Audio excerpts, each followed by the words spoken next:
దేవుని నామమున మీ అందరికీ వందనములు. మనల్ని దేవుడు సజీవంగా ఉంచి ఆయన మాటలు విని మన భవిష్యత్ కార్యాచరణలను పునరుద్ధరించుకోవడానికి దేవుడు మనకి అవకాశం కలుగజేశారు. అంటే ఇక మనకి భూమి మీద పని లేకపోతే మనం భూమి మీద ఉండవలసిన అవసరం లేదు. పని ఉంది కాబట్టి భూమి మీద ఉన్నాం. మనం అనుకుంటాం పనులంటే సంపాదించుకోవాలి, ఆస్తులను కూర్చుకోవాలి, మనము బ్లెస్డ్ అనేది నిరూపించాలి. ఎక్కడ? సమాజంలో. ఈ లోకంలో మేము క్రీస్తును నమ్ముకున్నందుకు మేము ఎంత ఆశీర్వదింపబడ్డామో అని తెలియచేయటానికి మన సాక్ష్యం ఉండాలి అనుకుంటాం. అది శుద్ధ తప్పు. మీరేమన్నా అనుకోండి, ఇది నిజం. ఎందుకంటే దేవుడి మాట మన సమాజం, లోకం ఏమనుకుంటుందో దానికి ఆపోజిట్గా దేవుని యొక్క మాట ఉంటుంది. కానీ సాతాను ఈ యుగ సంబంధమైన దేవత మనోనేత్రాలకి శుక్లాలు ఇచ్చిందో, నీటి కాసులు ఇచ్చిందో, పొరలు వచ్చినాయో, రెటీనే పాడలేదో, ఇవి ప్రాబ్లం, శరీరపరంగా ప్రాబ్లం అనిపించకపోవచ్చు, శరీరపరంగా ప్రాబ్లం అనిపిస్తాయి. కానీ ఇవి ఉన్నా లేకపోయినా నీ ఆత్మీయ నేత్రాలకి ఈ యుగ సంబంధమైన దేవత ఎవరు? అపవాది మీ మనోనేత్రాలకు గుడ్డితనం కలగజేస్తే మీరు దేనికోసం పోరాడుతున్నారో, ఏమి తెచ్చుకుంటున్నారో, ఏం సంపాదించి పెట్టుకుంటున్నారో, మీరు ఇప్పుడు మీరున్న స్టేటస్, పొజిషన్, నేను దేనికోసం పోరాడుతున్నాను, దేన్ని సంపాదిస్తున్నాను, దేన్ని పోగొట్టుకున్నాను. గాడంటాడు, దేవుడు అంటారు, నా కోసం ప్రాణమును పోగొట్టుకోవాలి అనుకుంటే ఆయన తీసుకొచ్చి ఏం చేస్తాడంట? చక్కగా ప్రాణం ఇచ్చేసి నిలబెట్టేస్తాడు. ఎలాగైనా ప్రాణాన్ని కాపాడుకోవాలంటే ఆ పక్కన పట్టుకుపోతాడు. సో ఈ చిన్న వర్డ్ మీకు ఎందుకు చేశానంటే, మనం అనుకున్న విధానం దేవుడు అనుకోండి. అందుకే మీ తలంపులు నా తలంపులు వంటివి కాదు. జస్ట్ మీకు అవగాహన కలగాలంటే ఎక్కడికి రావాలి? మందిరానికి రావాలి. అందుకే మందిరమునకు స్టార్టింగ్ ఓపెన్ అప్పుడే మాట ఉంది కదా, నువ్వు మందిరమునకు పోయినప్పుడు టెంకాయలు ఇస్తావా, లేదంటే ట్రైట్ని ఇస్తావా, లేదంటే బెస్ట్ ఆఫరింగ్ తీసుకొచ్చి ఇక్కడ పెడతావా, అది నేను చూడను. ఏం చూస్తాను? నీ నడత అంటే ఎట్లా నడుస్తున్నావు? వాక్ స్టైలా? స్పిరిచువల్ వాకింగ్, ఆత్మీయ నడత ఎలా ఉంది? ఇంట్లో ఎలా ప్రవర్తించొచ్చాం ఈ నడతతో, వీధిలో ఎలా ప్రవర్తించాం, మనం పని చేసే చోట్ల ఎలా ప్రవర్తించాం, లేదంటే మన అన్ఎక్స్పెక్టెడ్ కొన్ని చోట్లకి అన్ఎక్స్పెక్టెడ్గా వెళ్ళాలి. ఆ పరిస్థితుల్లో మన మనసు మనతో ఏముంది? మనం హ్యాపీ ఫీల్ అయ్యామా, దుఃఖ భరితులం అయ్యామా? అంటే సిచ్యువేషన్ అక్కడున్న సమాజం. ఫర్ ఎగ్జాంపుల్ చెప్తాను. అనుకోకుండా నేను ఒక ప్రముఖ కాలేజీ డైరెక్టర్ వాళ్ళ అత్తగారి సెరమనీకి వెళ్ళాల్సి వచ్చింది. అనుకోకుండా, అసలు ఇష్టం ఉండదు, వెళ్ళాను. వెళ్ళినప్పుడు తిరిగి వస్తుంటే అనుకోకుండా నా మనసు బాధపడుతుంది. ఒక్కళ్ళకి కూడా దేవుని మాట వినిపించడానికి ఛాన్సే లేని ఇంత పెద్ద దుర్గం ఉందా నాయన నా ఎదుట. నేనేమో మైకట్టుకున్న ఆధారం ఎరగదీసేస్తున్నాను రవ్వ అని మందిరంలో అన్నాను. 2-3 గంటలు రికవరీ అవ్వలేకపోయాను నేను. ఇది నా సువార్త అని మీకేమనిపించిందో హృదయాన్ని పరీక్షించుకోండి. మీ పరిధుల్లో దేవుని గురించి ప్రొక్లైమ్ చేసే విధానం ఎలా ఉంది? అసలు ఉందా? ఇంటరాక్షన్ ఉండిందా? దేవుడు అంటే ఎలా ఉంటారు, దేవుడు అంటే అది ఇది తురుము తోపు అవి కాదు. అసలు దేవుడు ఎవరు? నీ ప్రశ్నించుకో. నీకేం ఆన్సర్ వస్తుంది? దేవుడు అంటే అని ఇప్పుడు మన సాంగ్స్ అన్ని చూడండి, ఏమైనా చేసేస్తాడు. ఎందుకు చెప్తాడు దేవుడు అని అడుగుతామా? ఒకప్పుడు రాత్రంతా శ్రమ పడినా రాలేదు. దీనిలో ఏముంది? పాట. ఇది కూడా ఆత్మీయత ఉంది. రాత్రంతా శ్రమ పడ్డాడంట భక్తుడు, వలలో చేపలు పడలేదంట. ఇప్పుడేమో వలలు పక్కనట్టు చేపలు పక్కనట్టు నువ్వు మాత్రం ఏమైనా చేసేస్తావునైనా నాకు అది మాత్రం కంపల్సరీ. ఏం ప్రొజెక్ట్ చేస్తున్నావు నెక్స్ట్ జనరేషన్స్కి? మీకు చాలా మంది యువకులు ఇప్పుడు ప్రొటెస్ట్ చేస్తూ ఉన్నారు కదా, సమ్మెలు, నిలబెదక సమ్మెలు. ఎందుకు వస్తున్నాయి తెలుసా? ఎందుకు అనుకున్నారు? వాళ్ళలో రెవల్యూషన్ వచ్చిందా? దేవుని భయం పోయింది. మీకు ఎలా అనిపించింది? సమాజం రోజు రోజుకి పరిస్థితులు తారుమారైపోతున్నాయి. దేవుని మాట ధైర్యంగా సమాజంలోనికి వెళ్ళలేని పరిస్థితుల్లో సత్యానికి స్తంభమైన సంఘాలు ఉండటం మీకు ఎలా అనిపించింది నాయన? ఇప్పుడేం చెప్తావు? ఈ రోజు నుంచి ఆ రోజు కాపాడావు, థ్యాంక్ యూ అని నీ ప్రౌడీగా ఉన్నటువంటి, అది ప్రౌడ్నెస్సే. మీరు అనుకున్నారు నేను ఎంత తగ్గించుకుంటే నాయన నువ్వు నన్ను కాపాడావు కాబట్టి ఆ డే నుంచి ఈ డేకి. మరి ముందు డేస్, రాబోయే డేస్, ఇవన్నీ ఏంటి? అసలు పరిస్థితులు రోజుకి ఎలా అవుతాయో ఏమవుతాయో, అసలు ఏమైపోతుంది ప్రపంచం అన్నంత భయంగా ఉంటుంది. మరి ఆ పరిస్థితుల్లో నీకేం తెలియాలి? ఏం తెలుసుకుంటూ నువ్వు నిబ్బరంగా ఉండగలవు? నిబ్బరంగా ఉండమని చెప్పింది ఎవరు? నిన్ను. ఉంటున్న నీకు ఏం చూసుకుని ధీమాగా ఉంది? ఏం పోయినా నాకు నా ఇల్లు ఉన్నాయి, నా సంపాదన ఉంది, నా బంగారం ఉంది, నా ఉద్యోగం ఉంది, నా పిల్లలు, నా ఆస్తి అంటే దేవుడు వెంటనే ఆ ఆపద్దినమున నీ ఆస్తి కదా. సో మందిరానికి పోవటానికి నువ్వు నేర్చుకునేది ఏంటంటే నడత నేర్చుకుంటావు. ఆ నడత ఇన్ఫ్లుయెన్స్ ఎక్కడ పడుతుందంటే ఫ్యామిలీ మీద పడుతుంది. ఫ్యామిలీలో నువ్వు ప్రవర్తించే తీరుతిన్నుల మీద ఆధారపడి ఉంటుంది.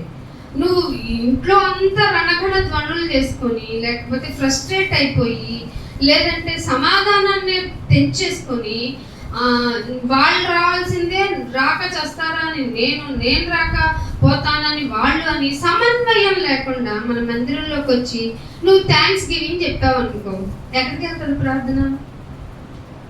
మేఘాలు అడ్డు చేసేస్తాయి. నాయన నీ దగ్గరికి వచ్చిందంటే ఈ ప్రార్థన నువ్వు భస్మం చేసేస్తావు.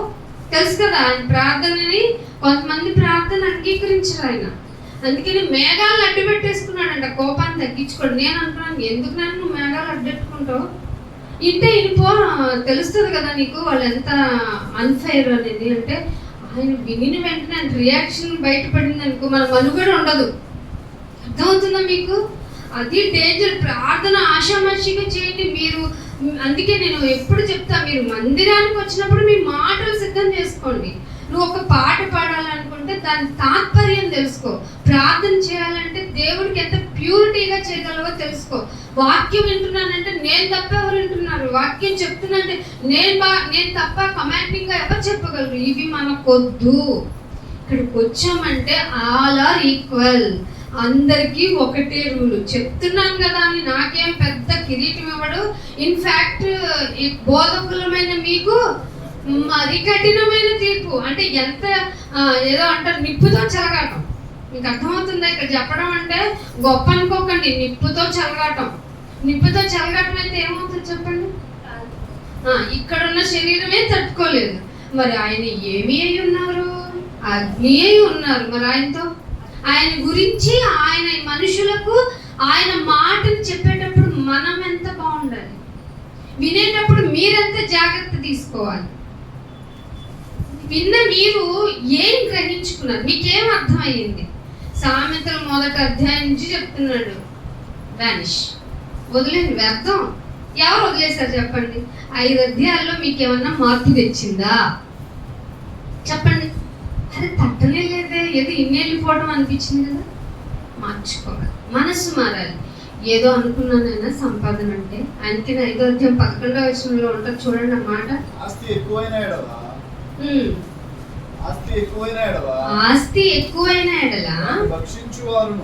దాన్ని భక్షించువారు. అది నువ్వు సంపాదిస్తే నాకు చాలా ఉందా అంటే ఎవరు వస్తారు? బెల్లం నువ్వైతే ఈగలు వస్తారు అంతే.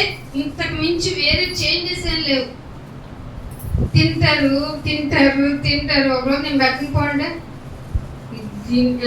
ఏదో అంటారు కదా, పెడితే పెళ్లి చేసేయాలి, ఇంట్లో పెళ్లి జరగాలి, లేకపోతే చచ్చిపోవాలంతే.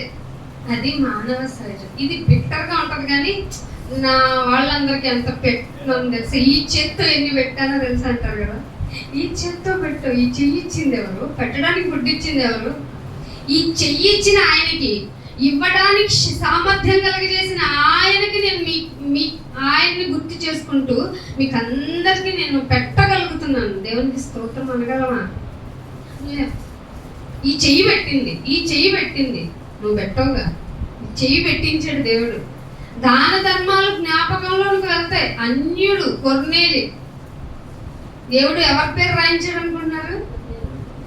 మహాభక్తుడు, పరిసయుడు, శాస్త్రుడు కాదు సుమా. ఎవరట?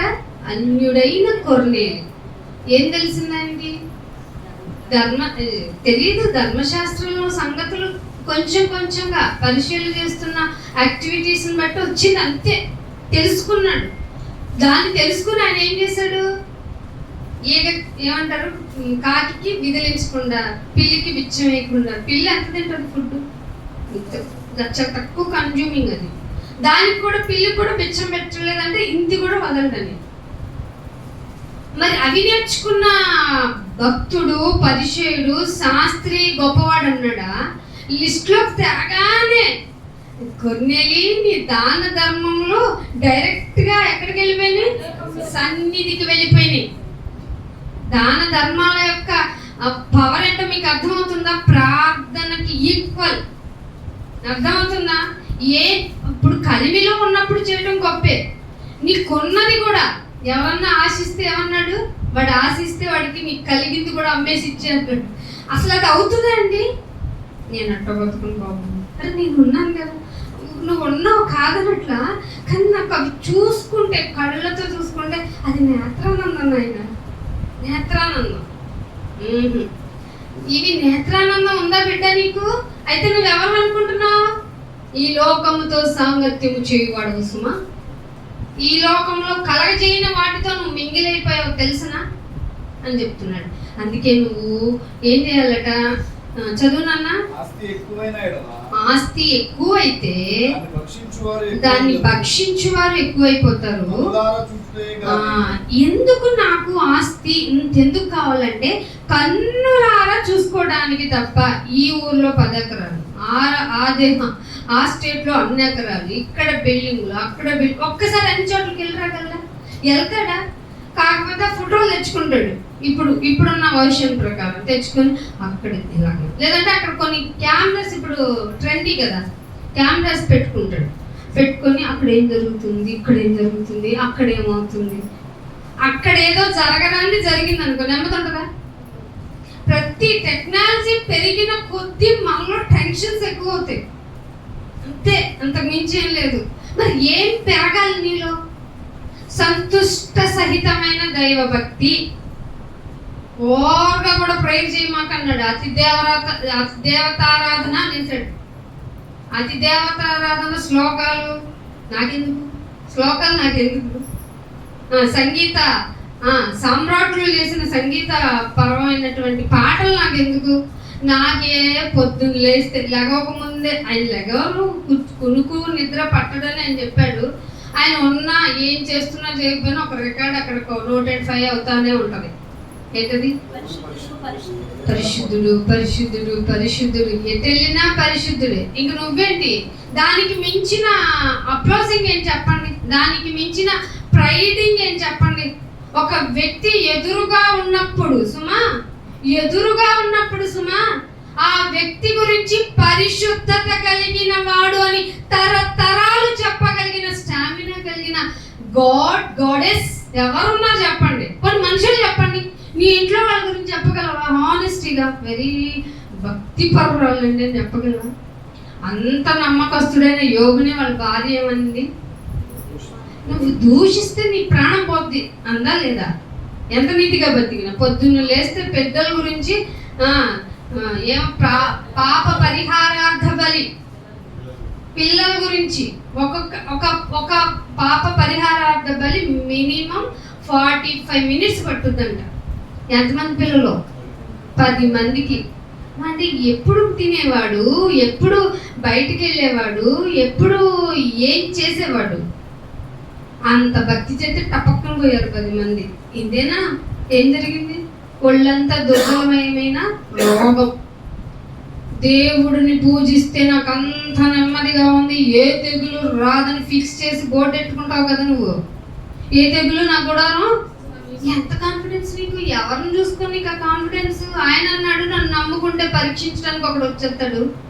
వాడు నీ విశ్వాసం ఎంత వరకు ఉందో, నీ ప్రాణము ప్రాణము కాకుండా ఏమైనా చేసుకో అంటాడు. ఈ లోపు మనం అనేస్తాం, ఒక చిన్న తలనొప్పి, అదొక 5 రోజులు ఎక్స్ట్రా అయితే అసలు పంపదీసి నాకు ఏమైనా ట్యూమర్ ఉందా లోపల, ఎంఆర్ఐకి వెళ్ళిపోతే కానీ దీనికి సంగతి తెలియదు. దేవుడిని అడగొచ్చుగా అంటే, దేవుడు కరెక్టే. రోగం ముదిరితే ముదరాలన్నా, గాయం చేసేవాడినైనా, గాయం తీసేవాడినైనా, ప్రాణం పోసేవాడినైనా, ప్రాణం తీసేవాడినైనా, ఇవన్నీ వినటానికి చెప్పుకోవడానికి బాగుంటాయండి. పరిస్థితులు వస్తే ఎవరు యోగు, ఎవరు దేవుడు? మీరు ఏం సంపాదించుకుంటున్నారు?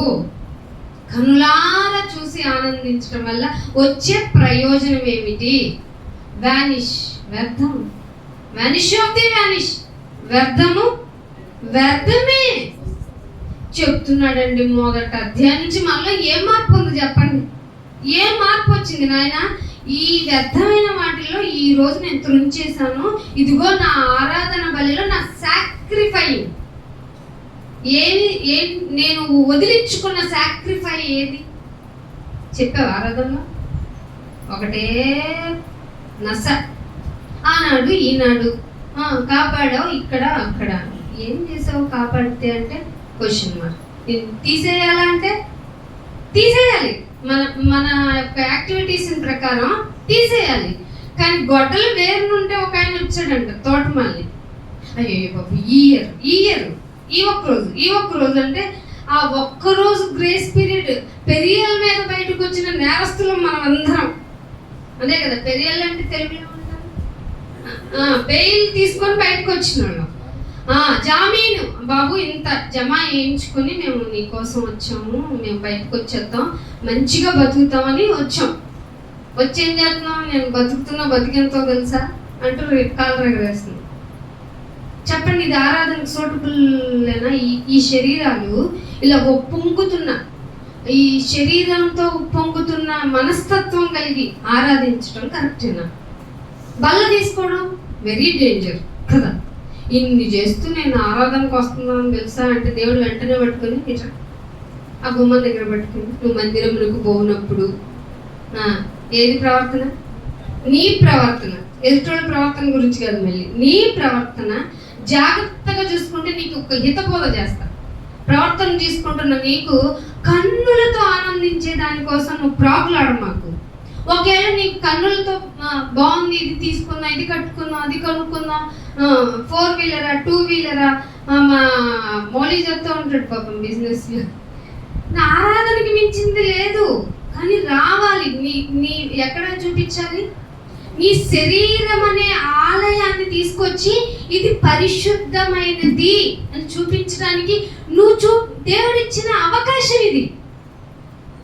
దేవుడు అవకాశాలు ఇస్తాడండి. బెయిల్ మీద జామీన్ తీసుకొని వచ్చిన మనకి నువ్వు పరిశుద్ధుడు అని నిరూపించుకోరా అని ఏమని చెప్తాడా? నువ్వు ఆల్రెడీ నేరస్తుడివి కదా. కానీ దేని వల్ల మనం రక్షింపబడ్డాం? ఎస్, దీన్ని మర్చిపోకూడదు. మనం అస్సలు మర్చిపోకూడదు ఏంటంటే క్రీస్తు వారి కృప. ఇది లేకపోతే, ఆయన కృప లేకపోతే మనకి నో ఎంట్రీ. ఎక్కడికి? అది తిరిగి వెళ్ళాల్సిన ప్లేస్కి నో ఎంట్రీ. ఎంట్రీ చేసింది ఎవరు? చేయించింది ఎవరు? ఇప్పుడు క్రీస్తు వారి కృప. ఆయన కృప ఏం చేసింది? ఆయన్నే బలి చేసింది. అర్థమవుతుందా? శరీరం కోరుకోకపోతే, కన్ను ఆశించకపోతే ఎంత పీక్ లెవెల్ ఆఫ్ సాక్రిఫైయింగ్ చేయొచ్చో క్రీస్తు వారు నిరూపించారు. ఇంచి ఒక చిన్న చూపించండి. నాకు కాదు, దేవుడికి. ఇక్కడికి వచ్చాం కదా మనం. ప్రవర్తన అదే. ప్రవర్తనను చూసేది ఎవరు? మీకు కనబడే ప్రవర్తన అంతా మాయాజాలమే.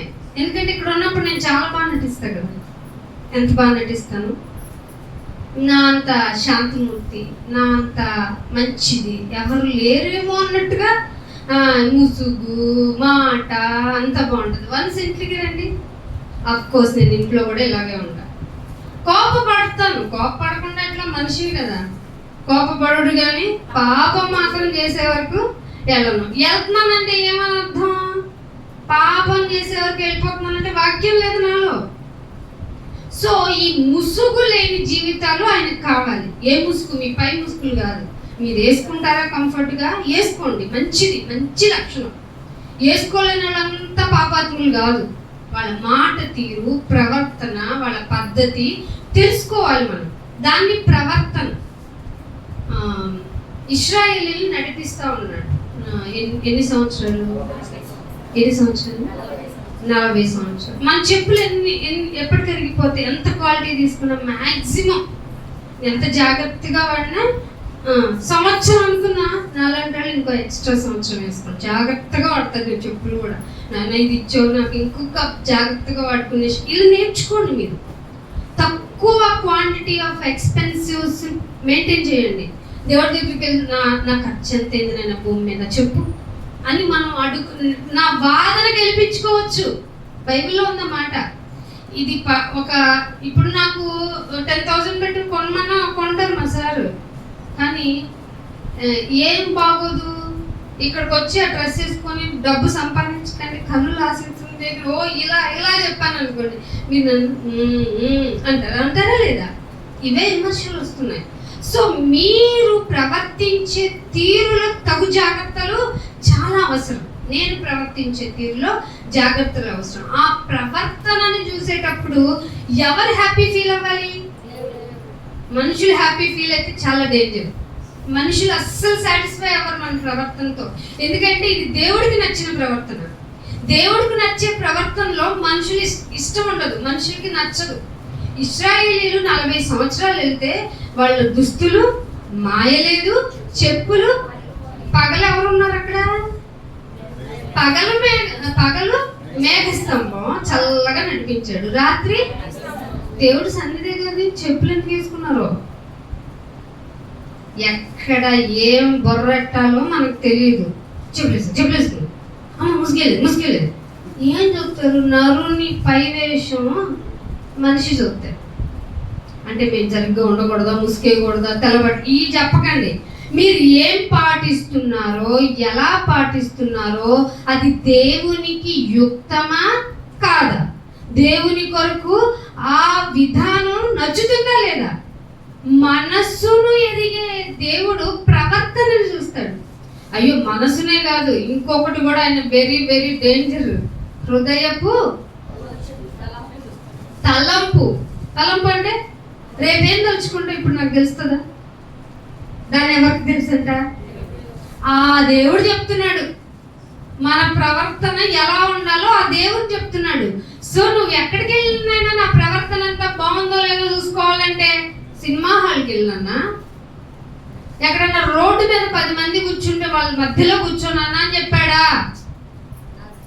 నా మందిరమునకు రా, నీ ప్రవర్తనను. అక్కడ మొదలెట్టి 11వ వచనంలో ఆస్తి ఎక్కువైతే నేనా ప్రవర్తన బాగా చూసుకొని మంచి మంచి డిసిప్లిన్ మేనర్లో తినను, త్రాగను, మద్యం సేవించను, అల్లరితో కూడిన ఆటపాటలు వద్దన్నావు కాబట్టి చేయను. కానీ ఉన్న డబ్బులంతా ఏం చేస్తాను? డబ్బు వస్తుంది కదా, తాగకపోతే డబ్బు మిగులుతుంది, ఫ్రెండ్స్తో తిరగకపోతే మళ్ళీ మిగులుతుంది, ఇంకేమైనా మిగులుడే కదా నాకు. కొనేసి ఏం చేస్తాను? ఆస్తి గ్యాదర్ చేస్తాను, కరెన్సీని ఎక్కువ డిపాజిట్లు చేస్తాను, బంగారం కొనుక్కుంటా, ఇల్లు కొనుక్కుంటా. అంటే ఆస్తి ఎక్కువైతే నాన్న తినేవాళ్ళు వస్తారు నీ దగ్గరికి. ఇది ఎవరు చెప్పారు? మనిషి కాదండి, మనిషి చెప్తే మనం ఆలోచించాలి. ఎవరు చెప్పారు ఈ మాట? కాబట్టి ఖచ్చితంగా నిజమే. భక్షించే వారు ఎక్కువైపోతారు, కన్నులారా చూడటానికి తప్ప ఆస్తి వల్ల ఆస్తి పరునికి ఏంటి ప్రయోజనం? క్వశ్చన్ ఎవరు ఎత్తున్నారు మళ్ళీ? సో ఈ క్వశ్చన్ మనిషి చేస్తే నీకేం తెలుసు మనిషి ఇబ్బందులు? ఏదన్నా అవసరం అయితే నేను మార్టిగేజ్ పెట్టుకోనైనా డబ్బులు పెట్టుకుని నన్ను నేను సేవ్లో ఉంచుకోగలను అని మనిషికి మనం సమాధానం చెప్పొచ్చు. కానీ ఇక్కడ చెప్తుంది డైరెక్ట్ గా క్రియేటర్ ఆఫ్ ది వరల్డ్, పైగా మనల్ని నిర్మించిన వాడు ఆయన. నీకేం కావాలో నాకు తెలుసు అన్న ఆయన. నీకు ఏది ఉంటే నువ్వు ఉండగలవో తెలిసిన ఆయన చెప్తున్నాడు. ఆస్తి గురించి ఎక్కువ ఇంపార్టెన్స్ మాకు 12లో. కష్టజీవులు అంటే కష్టపడి బతికే వాళ్ళు ఎంత తింటారు? ఎందుకని తింటారు? కొద్దిగానే, డబ్బులు కొద్దిగానే వస్తాయి, సో ఆ రోజుకు రావాల్సిన రసం అన్నమో పప్పు అన్నమో ఇంకేదన్నా జస్ట్ కొంచెం మహా అయితే ఒక కర్రీ వెజ్ నాన్ వెజ్ అంతే కదా. ఏది కుదరలేదంటే రోడ్డు పచ్చళ్ళు తింటారు. కొద్దిగా తినను ఎక్కువగా తిన్నా హ్యాపీగా నిద్రపోతారు. ఇప్పుడు ప్రపంచానికి అతిపెద్ద సమస్య ఏంటో తెలుసా? నిద్ర పట్టడం లేదండి. చిన్న పిల్లల దగ్గర నుంచి నిద్ర పట్టడం లేదండి. తింటున్నావా ఎక్కువ ఏంటి? కష్టపడలేదా ఏంటి? బాడీకి యాక్టివిటీ ఉండాలి, ఎప్పుడు ఇది కదలాలి. అందుకే ఏం పెట్టారు? నిశ్శబ్దంగా మనసుని నిలకడ చేయి, దాని పేరే యోగా. బాగా స్ట్రెచబుల్గా బాడీని తిప్పు, దాని పేరే యోగా. యోగా చేసిన ఇంకేం చేసినా ఏ మార్పు రాదు, నిద్ర మాత్రం రాదు. దేవుడు ఏం చెప్పాడంటే కష్టజీవులు కొద్దిగా తింటే సుఖంగా నిద్ర, ఎక్కువ తిన్నా కూడా నిద్రపోతారు. అయితే ప్రాబ్లం ఎవరికయ్యా అంటే రిచెస్ట్ పీపుల్. నేను బాగా రిచ్ అండి, నీకేం లేదు, నిద్ర లేదు. ఐశ్వర్యవంతులు దేని చేత నిద్ర పట్టదు? పెరుగుతూనే ఉండే ధనం వల్ల. ల్యాండ్ రేట్ రోజు రోజుకి అమరావతిలో పెరిగిపోతుందని వెళ్ళి అడగండి వాళ్ళు ఒకసారి. ఏమంటే నిద్ర పడుతుందా? ఎక్కడ నిద్ర పడుతుంది? ఉంచుకుందామా అంటే రేపు ఎప్పుడు రేట్ తగ్గిపోతుంది, పెంచుకుందామా అంటే రేపు నాకు ఉపయోగం ఉంటుందో లేదో, రేపు ఈ ల్యాండ్ నాదే కదా అని నేను ఎడవాళ్ళు. ఏమోనండి నిద్ర పట్టట్లేదు. ధన సమృద్ధి చేత నిద్ర పట్టదు. నిద్ర ఎందుకు పట్టట్లేదని సైకాలజిస్ట్ దగ్గరకు, జనరల్ ఫిజిషియన్ దగ్గరకు వెళ్తే ఈ మాత్రలో ఆ మాత్రలు ఏది పడకపోతే నిద్ర మాత్రలే నేర్చి పడుకో అంటాడు. కానీ నిద్ర మాత్రలు మింగితే హార్ట్ అటాక్లు వస్తాయి. లాంగ్ సఫరింగ్లో నిద్ర మాత్రలు లేవు. ఏం చేయాలి నాయన అంటే, నువ్వు ఏం చేస్తావంటే నా మందిరానికి రా. ముందు నీ ప్రవర్తన, ఆ ప్రవర్తనలో 11వ వచనం నుంచి దేవుడు నాకు ఇచ్చాడు కాబట్టి నేను చెప్తున్నాను ఏంటంటే, మాటలు కొద్దిగా ఉంచరాదు. విస్తారమైన మాటలు ఏముంటది? దోషం ఉంటుందా? కానీ మాట్లాడేది ఎవరు? టాకిటివ్ టైం అన్లిమిటెడ్ పెట్టుకొని మనమే. ఎక్కడన్నా నాయన నీ మాటలు, నేను ఎదుటి వ్యక్తితో మాట్లాడుతున్నప్పుడు ఆ మాటలు నీ గురించిన సాక్ష్యం నాకుంది. అసలు నీ గురించిన ఏమంటారు గుర్తు, ఇదిగో నేను బతికి ఉండటానికి ఆయనే కారణం అని, నేను నీతో మాట్లాడటానికి కారణం అదే అని నీ కాన్వర్జేషన్ ఉప్పు వేసినట్లు. నిప్పెత్తాం అంతే. ఒక మాట మాట్లాడితే 10 మాటలు మనం అనాల్సింది. ఉప్పు వేసినట్లు రుచిగా ఉండదా? నీకు తెలుసు కదా బాగా ఉప్పు గురించి. అన్నీ చేశాడు. అక్క ఉప్పు ఎక్కువైన పాప మొహం మాడిపోద్ది. ఎందుకని ఇంత కష్టపడి చేశాను? ఉప్పు లేదా అంటే కలుపుతాను, కానీ ఉప్పు ఎక్కువైందంటే ఏం చేయలేము. నీ భాష, నీ మాట ఉప్పు వేసిన వాళ్ళు మాట్లాడితే ఎంత బాగా వినాలనిపిస్తుందో. అంటే నీ కంఫర్టబుల్గా మాట్లాడుతున్నారు. కామన్గా దేవుడి తరపు నుంచి మాట్లాడే మాటలు మనకి ఇబ్బందిని కలిగిస్తాయి, మనల్నే ప్రశ్నిస్తాయి. నువ్వు చేస్తుంది కరెక్టేనా పరీక్షించుకో అని అంటే అప్పుడు నువ్వు కరెక్ట్ బోధలో ఉన్నావు అని అర్థం. అలా కాకుండా నువ్వు ఇలా కూర్చో, ఏం మాట్లాడు మాకు, ఏం కథలు మాకు, మధ్యలో నేనే నీ చేయి లేపిస్తా, కుదరదు అంటే నాకు మీరు డల్గా కనిపిస్తే మిమ్మల్ని లేపి నుంచోబెట్టి గుంజీలు తీస్తా, మంచి ఎక్సర్సైజబుల్ ఒక సాంగ్ ఒకటి రిథంలో పాడిచ్చేస్తా. అప్పుడు మీకేమైంది చెప్పండి? ఆత్మీయతలో ఏమొస్తుందో చెప్పండి? పాడొచ్చా? హృదయపూర్వకంగా పాడొచ్చు. కానీ డప్పులు రిథం చేసుకొని దానివల్ల నీ శరీరం కనెక్ట్ అయిపోయి అది దాని పిచ్చి గంతులు వేసింది అనుకో, శరీరం మీ ఆధీనం ఉండదు. తెలుసా మీకు? శరీరము ఆత్మకును, ఆత్మ శరీరమునకు క్వైట్ ఆపోజిట్. తెలుసా? 2 విరుద్ధమైన వాటితో ఉన్న మనమే ఒకదానికి ఒకటి వైర్యం కలిగింది. శరీరము ఆత్మ ఇవి తెలియకుండా శరీరానికి ఏం కావాలో వచ్చేయండి బిడ్డలారా, దేవుడు ఇచ్చేవాడు. Jesus calls for you that only అన్నారు అనుకోండి, చచ్చినా వెళ్ళకండి. చచ్చిన తర్వాత ఏం చేస్తాం? పిలిచింది ఎందుకే కదా నాయన అంటే, పిలిచింది ఎందుకు కాదు, ఎందుకు? ఆత్మను రక్షించుకోవడానికి. అందుకే ప్రవర్తన ఇంపార్టెంట్. మీరు ఏ బయట దేవుళ్ళు దేవతలు అని చెప్పబడలే వాళ్ళ దగ్గరికి వెళ్ళండి, క్యారెక్టర్ ఈజ్ నాట్ ఇంపార్టెంట్. నువ్వు నాకు తెచ్చే ఆఫరింగ్ వెరీ ఇంపార్టెంట్. కానీ నువ్వు నా దగ్గరికి వచ్చావా, నీ ప్రవర్తన జాగ్రత్త, నోరు జాగ్రత్త, ఇన్ఫ్యాక్ట్ తక్కువ మాట్లాడితే ఇంకా బెటర్ అన్నాడా లేదా 2వ వచనంలో. అందుకనే సూర్యుని క్రింద 13వ వచనం, మనస్సునకు ఆయాసం తెచ్చిపెట్టేది. మళ్ళీ చూశాడంట జ్ఞాని. ఎంత సంపాదించుకున్న జ్ఞాని, ఈ ఆషామాషిగా చెప్పిన మొదటి అధ్యాయంలో తెలుసు ఆయన ఏమేమి చేశాడో, ఎంత సంపాదించుకున్నాడో, ఎలా ఉంటే బాగుంటుందని మనసుకు నచ్చిందో ఆ పీక్ లెవెల్ వరకు వెళ్ళిపోయిన జ్ఞాని ఏం చెప్తున్నాడంటే, నేను ఒకటి చూశాను, అదేంటంటే ద రిచెస్ట్, ఆస్తి గలవాడు తన ఆస్తిని దాచిపెట్టుకొని అమ్మయ్యా ఇక నాకేం భయం లేదు అనుకునేవాడుగా ఉన్నాడంట. వాడి ఈ చాలా మంది హత్యలు హైదరాబాద్లో పని వాళ్ళ వల్ల జరిగినాయి. ఎందుకో తెలుసా?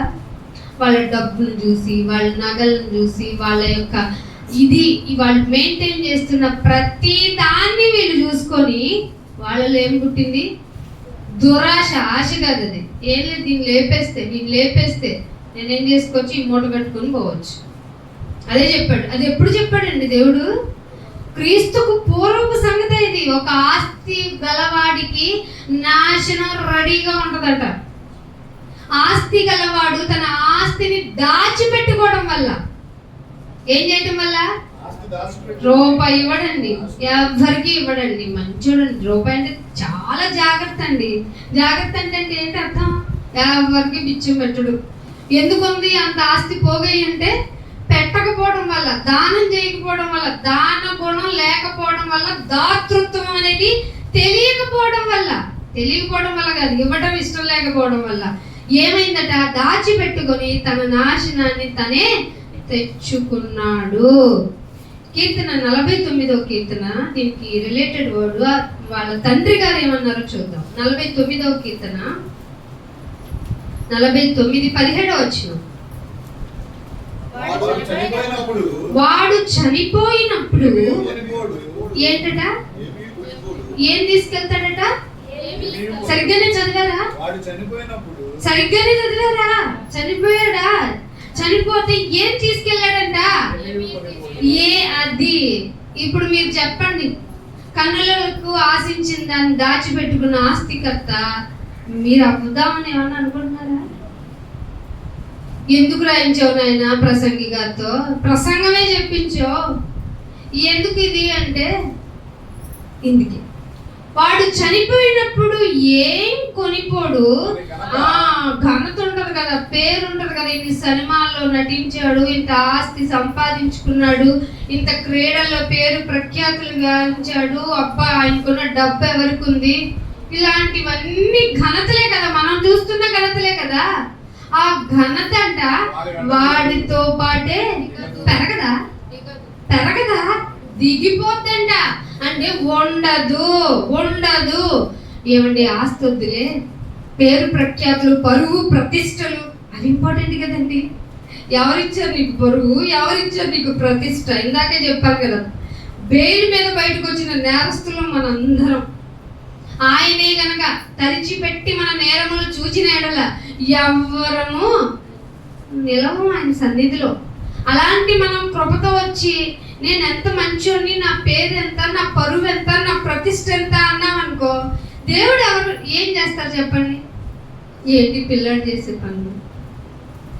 నేను అసలే శాంతమూర్తిని కాబట్టి సరిపోయింది, వీళ్ళకి కృపాకాలంలో ఉంచాను కాబట్టి సరిపోయింది, చూచి చూడనట్లు వదిలేశాను కాబట్టి సరిపోయింది, లేకపోతే వీళ్ళేంటి అసలు అని ఏదో ఒక రోజు ఏదో ఒక విధంగా మధ్యకాలంలోనే నీ ఆయుష్ని ముగిస్తే, ఎన్నిసార్లు గద్దించినను మాట వినని వాడు ఏమవుతాడు? ప్రశాంతంగా బతుకుతాడు. హార్ట్ అటాక్ తో పోతాడని అర్థం. హఠాత్తుగా, అంతే కదా. హార్ట్ అటాక్ అంటే ఏంటి? ఇక నేను పని చేయను అంటది గుండె. నువ్వెందుకు పని చేయవు అంటే, నాకు బ్లడ్ విత్ ఆక్సిజన్ రాలేదు కాబట్టి నేనేం చేయలేను. ఏంటి ఆక్సిజన్? అది ఎక్కడ ఉంది? కనపడదమ్మా. గాల్లో గాలినై ఉంటాను. O2 అనే 2 మాలిక్యూల్స్ అమ్మా. ఆ మూల కణాలు ఎవరిచ్చారు? మేము సిలిండర్లో చేసుకుంటున్నామే. పెట్టు మరి ఒక సిలిండర్ తెచ్చి. ఎన్ని రోజులు పెడతాం? ఈ సిలిండర్ల ద్వారానే బ్రతుకు అని తెలిస్తే మనిషి ఎంత స్వార్థపరుడు అవుతాడో 5 సంవత్సరాల క్రితం చూసాం. ఇంట్లో సిలిండర్ పెట్టుకొని మాకే లేదండి అన్న వాళ్ళని కూడా చూసాం. సిలిండర్ అవసరం అవ్వచ్చేమో, కరోనా వల్ల ప్రాబ్లం అవ్వచ్చేమో అనుకున్నాం. సో మనిషి మంచివాడు కాదు. మనిషి అంటే ఎవరు? అరుణ. మనిషి అంటే ఎవరు? శ్రీనివాస్. మనిషి అంటే ఎవరు? శాలం ప్రార్థన మందిరంలో వాళ్ళే. మనుషులంటే నిడమనూరులో వాళ్ళే. మనుషులంటే కృష్ణాలో ఉన్న వాళ్ళే. మనుషులంటే ఏపీ. మనుషులంటే భారతదేశం. మనుషులంటే 250 దేశాల్లో ఉన్న ప్రజానీకం. టోటల్గా 800 కోట్ల ప్రజానీకం బతికున్నవాడు సుమా. వీళ్ళందరూ ఎవరట? అపరాధులం. మీరందరూ దేవుని ఎదుట అపరాధులై ఆయన ఇచ్చు కృపను పొందలేని వారంగా బ్రతికాం. మనం వచ్చింది ఆయన నేను ఎంత బాగా బ్రతికాను, దేవుడు నన్ను ఎంత బాగా మీకు ఇవ్వబడుతున్న ప్రతి బ్లెస్సింగ్ అనుకుంటున్నా మీకు విరోధ అయిపోద్ది. ఒకరోజు నాశనం తెచ్చిపెడుతుంది. దాన్ని దేవుడిచ్చిన బ్లెస్సింగ్ని ఆయనకి టర్న్ చేయండి. అది ఇచ్చిన నేనంత బాగా నీ కొరకు బ్రతకలను నిరూపించండి. డబల్ డబల్ డబల్ బ్లెస్సింగే. ఇంతకంటే బాగా బ్రతకలేరేమో అనిపిస్తుంది నిన్ను చూస్తే కొంతమంది. అలా బ్రతికి చూపించండి. అలాని ధనవంతులు వెళ్ళరా పరలోకానికి? ధన అపేక్ష కలిగిన వాళ్ళు వెళ్ళరు. ధనవంతులు వెళ్ళరని ఎక్కడా లేదు. ధనాన్ని అపేక్ష, కోరిక, ఇదే పేతురు గారు చెప్పింది అక్కడ. ఎవరి ద్వారా ఇన్స్పైర్ అయ్యారనుకుంటున్నారు? ప్రసంగి. ఎక్కడ ఏ ప్రసంగి? మన మూల ప్రసంగి ఇప్పుడు ఎవరు? సొలొమోను గారు. అందుకనే వాడు చనిపోయినప్పుడు ఏం కొనుక్కోడు, వాడి ఘనత వారి వెంట రాదు. అందుకే సామెతలు ఈయన చెప్పాడు వీళ్ళ కుమారుడు. సామెతల గ్రంథం 23వ అధ్యాయం చూడండి. సామెతల గ్రంథము 23వ అధ్యాయము 4వ వచనం. ఏం చేయటానికి?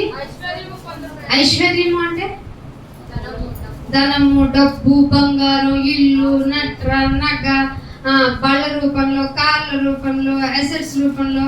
ఇంకేమన్నారా? ఇవి చెప్తే మనం గోల్డ్ అని వస్తూనే ఉంటాయి. షేర్స్ లో పెడదాం, లాంగ్ టర్మ్స్ లో పెడదాం, పాలసీలు పెడదాం. ఇవన్నీ ఏంటి సంబంధించినవి? అదేంటి? నేను లైఫ్ సెక్యూర్ కోసం కదా. నువ్వు పోతే నీ డబ్బులు ఎందుకు? నీ కుటుంబానికి ఉపయోగపడతాయి కదా. అది లోకపరంగా సెక్యూర్డే. కానీ దేవుడు ఏమంటున్నాడంటే ఐశ్వర్యం పొందాలి అనుకోవడం కరెక్టే. దానికోసం ప్రయాస, బహు కష్టపడటం. ప్రయాస పడకు ఆజ్ఞ. ప్రయాస పడకుము అనేది రిక్వెస్టా? ఆజ్ఞ. 300కు పైగా ఉన్నాయి నూతన నిబంధనలో. ఇశ్రాయేలుకు 10 మాత్రమే. 10 కమాండ్మెంట్స్ చేయలేరని ఆయన మళ్ళీ క్రొత్త నిబంధన ఇచ్చారు. క్రొత్త నిబంధనలో వచ్చిన వాళ్ళకి ఎన్ని నిబంధనలు వచ్చినాయి? Free will. ఏంటి? అన్నిటి యందు స్వాతంత్రం కలదనే కాన్సెప్ట్ పెట్టి ఇది చేయకు, అది చేయకు, అలా అనుకో, ఎలా అనుకో, తినకో, త్రాకో, అసలు నువ్వు ఉన్నట్టే అనుకోకు. ఈ భూమి మీద భార్య ఉందా లేదనుకో, భర్త ఉన్నాడా లేదనుకో, ధనమా ఆలోచించు. మాకు అసలు నువ్వు నీ ప్రాణం నా కోసం అంటే నువ్వు ఎలా వెళ్ళాలి అంటే నన్ను నమ్మాను, నన్ను ఫాలో అవుతున్నానంటే ఏం చేయాలన్నాడు? నీ సిలువ నువ్వెత్తుకో. నీ సిలువ పాస్టర్ గారి మీద ఏమాకు, నీ సిలువ భర్త మీద ఏమాకు. నీ సిలువను నీవు ఎత్తుకొని నన్ను వెంబడించు అన్నాడా లేదా? ఏది నీ సిలువ? మా దగ్గర బోల్డ్ సిలువలు వేసుకొని భారాన్ని నడుస్తున్నాం. సంఘబాధ. మరియు ఏముందంట పౌలు గారికి? సంఘములు గురించి అన్నిటి గురించి బాధ అంట. బాధ మీకుందా? అయ్యో మాకు కొత్త ఆత్మ రావట్లేదు, కొత్తగా ప్రార్థన మేము నేర్చుకోలేకపోతున్నాం. అదే పాత చింతకాయ పచ్చడి. మేము తినగా గారెలు చేదేని బ్యాచ్ మేము. అంతే కదా, బ్లెస్సింగులకి అలవాటు పడ్డాం కదా మనం. ఒక చిన్న ఇంటరప్షన్ జరిగిందనుకో, ఒక చిన్న బాధో ఏదో ఒకటి జరిగిందనుకో, నేను ఉండలేను ఏసయ్యా, ఎక్కడికి పోయావు, నేను నిన్ను వెతికానయ్యా దొరకలేదు అని ఏడుస్తాం. ఎట్టి శ్రమ నా విశ్వాసమునకు పరీక్ష అని భరోసా ఏమని అనిపించిందా? మందిరానికి రాకపోతే ఏం జరగదు? నాకు ఆశీర్వాదం రాదు. మందిరంలోకి వస్తున్నాను కాబట్టి నా ప్రవర్తనను నేను బాగా ఇంకా మూసలో కడిగితే ఎలా ఉంటుంది సిల్వర్? ఎన్నిసార్లు కడిగాడు? ఒక్కసారన్నా కడిగాము. మన మోసమే, మన ఆత్మ తెల్లగా కడుక్కుంటే నువ్వు ఈ పాటికి నీ సాక్రిఫైస్ కనపడాలి. ఎక్కడ బాబు మన మందిరం నుంచి ఏ విధిలో పెడదాం? ఆయన సువార్తను మనం ప్రొక్లైమ్ చేయాల్సిందే. ఎలాగైనా చావైనా లాభమే యాత్రలో అనేవాళ్ళు ఉన్నారా? బ్లెస్సింగ్ జరిగితే కృతజ్ఞత కోరికయ్య గారు డేట్ ఏమని చెప్తారా? నేను చెప్పమా, నా ఇంట్లో శోధన ఉంది, వచ్చి ప్రార్థన చేయండి. సంగమా నా ఇంటికి రండి. కాఫీ కూడా ఇవ్వలేని మూడ్ ఆఫ్లో ఉన్నా నేను. మంచినీళ్ళ బాటిల్ మీద ఎలాగో తెచ్చుకుంటాను, అయినా నేను ఇస్తాను. పరిచర్య చేయక ఆతిథ్యం చేయక మర్చిపోకండి అని చెప్పాడు కాబట్టి నేను చేస్తాను. ఈవెన్ దో నేను సఫరింగ్లో ఉన్నా, సంగమా రండి నా ఇంటికి అని అడిగారా? Maturity level of spirituality. ఎప్పుడు ఆశీర్వదిస్తావు, ఎప్పుడు ఆశీర్వదిస్తావు? నన్ను పరీక్షించు అని అడిగారు ఎప్పుడన్నా? నిన్ను నీవే పరీక్షించుకున్న ఆయన మాటను ఏమన్నా చూసారా? ఆఫ్ కోర్స్ ఇప్పటికి చాలా మందికి పరీక్షలు జరుగుతున్నాయి. ఆ పరీక్షలు నెగ్గాలనైనా నేను అని ఏమన్నా ప్రార్థన చేస్తున్నారా? ఇదిగో నా పరిస్థితి ఇలా ఉండి డిఫరెన్షియేషన్ గా ఉండింది, నేను తట్టుకోలేని విధంగా ఉండింది, నేను భరించలేని విధంగా ఉంది, అయినా నేను నీ సన్నిధిలో ఉన్నాను చూసావు. దేవుడితో ఇలాంటి ఏమైనా చెప్తున్నారా? మీ ప్రార్థనలో మంచి ప్రార్థన చేస్తున్నట్టే ఐశ్వర్యము పొంద ప్రయాస పడకండి. ఒకవేళ అట్లాంటి ఒపీనియన్ ఉందా? ఎందుకు లేదండి, మనందరం ఆతరమే.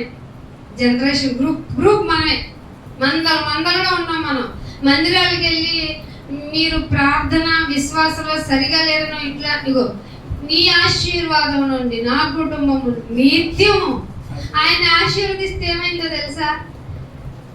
యేసు ప్రభువుకి బాప్తిసం తీసుకుంటే తండ్రి గారి ఎమోషన్ చూశారు కదా, ఈయనే నా ప్రియ కుమారుడు, ఈయన యందు నేను ఆనందిస్తున్నానంటే ఆయన ఎండ్ ఆఫ్ లైఫ్ ఏమైంది చెప్పండి? తండ్రి నీ చిత్తమైతే ఈ గిన్నె నా యొద్దనైంది, తీసేయండి. అక్కడ వరకు పరీక్ష జరుగుతుంది. కావాలి ఆశీర్వాదం? ఇది అసలు పరమాత్మ. నిజం చెప్పామనుకోండి భరించలేరు.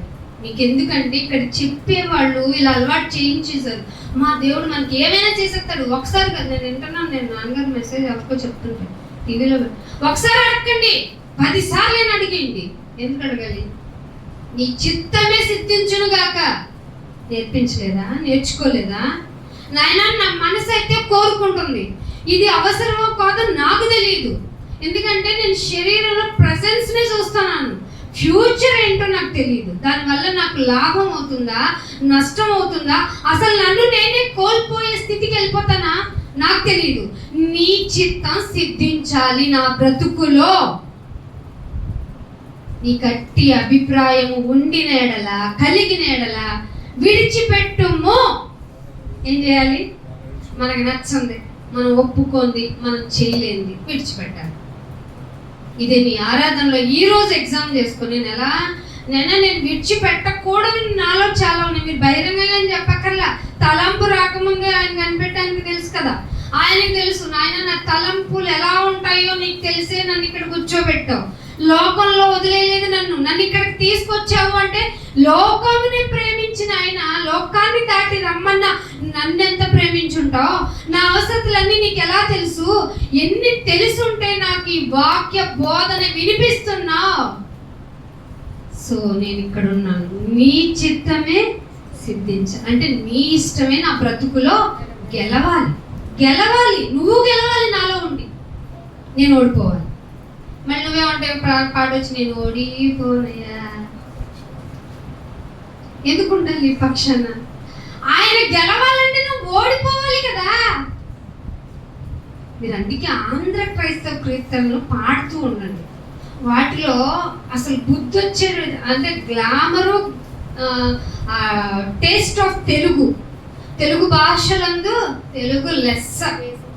చాలా దేశ భాషలందా ఉన్న భాషల్లో, దేశ భాషల్లోనే తెలుగే లెస్ అంట. ఆ భాషలో మాధుర్యం ఉంటుందండి. మా సార్ రాగానే పెడుతుంటారు, వేసాం కదా, దేవుని ప్రేమ ఇదిగో జనులారా భావంబు తెలవనీయుడి. ఇది వాడండి ఇప్పుడు. రుచించదు. దేవుడు భావం నాకెందుకు, నా భావం దేవుడికి కావాలి. స్వార్థ ప్రియులైపోయాం. స్వార్థం మనలోకి వచ్చేస్తుంది. అది పాట రూపంలోకి వచ్చేసింది, కానీ పాటలాగానే ఉంటుంది. దేవుని పాటలాగానే ఉంటుంది. జాగ్రత్త, దేవుడు దొరకని కాలమే క్షామకాలం. అరే బైబిల్ మన చేతిలోనే ఉంటుంది, పాట మనకు దేవుని పాటలానే ఉంటుంది, కానీ అసలైన సరైన దేవుని దగ్గరకు నీ ప్రవర్తనని లాక్కొచ్చే బోధలు జరగటం లేదు. మీరు అదృష్టవంతులు. నిజంగా ఎవరి ప్రార్థనలో బాగా మనల్ని కాపాడుతున్నాయి, సత్యానికి స్తంభంగా నిలిచేలాగా ఒక సంఘం ఉంది.